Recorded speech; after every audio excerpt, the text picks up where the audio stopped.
came to Tennessee. Man, I came to Tennessee I didn't even have the intention to make music, to be honest with you. Man, I came here when I was 19 years old. At the time, I was driving a 1992 5-speed Honda Accord.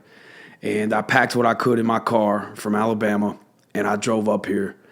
I spent my first Christmas in a hotel, man, and, years go by, and here we are. The cliff notes pretty much is, man, like a kid coming from the street like I did, you don't know a whole lot of other ways to make good money. So I had a little bit of hustle to me and, got into some shit that I just wasn't supposed to get into. At one point, man, I was facing 12 years. That was a tough point, in my life. Obviously a point I don't want to go back to. I started out with poems.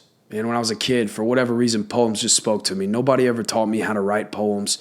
But I asked my first girl to the Christmas dance, I think in middle school, maybe freshman year of high school with a poem, right? And looking back, that kind of was my indicator that, I was inclined in that regard, right? So when I was locked up, I was writing music. Instead of spending money on food or honey buns, I was working out and getting pads and pens and just writing songs.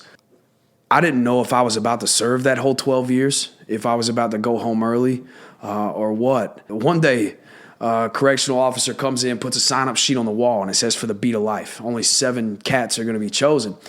And so I'm asking some homies, I'm like, what the hell is the beat of life? And they're like, yo, we do this thing with music and in here, and if you're selected, you get to get out your cell for, a day at a time or a few hours at a time. You get to go write some music with some folks. And I'm like, yeah, let me put my name down. Week 6 of the program, they come in and say, "Hey, Chase, we got this guy. We're going to bring in some songwriters. You guys are going to write songs with these folks. We got this guy that we think you'd be perfect with." And his name is Billy Dawson. We end up coming into this room, and they pair us all up with these songwriters, right? And they say, "Chase, we're going to put you with Billy. You're going to go in this room. You got 60 minutes to write a song." Sit down with Billy, and he was the perfect, vibe for my energy and everything like that. And he says, "Chase, the theme here is redemption. We just want to let's write a song about your story." That was the first time I had sang like that or wrote a song like that. Performed it for the jail. The sheriff comes up to me, the county commissioner, we got all the inmates stood up and I'm like, wow, this is different, because I'm like, I ain't nobody. I get out and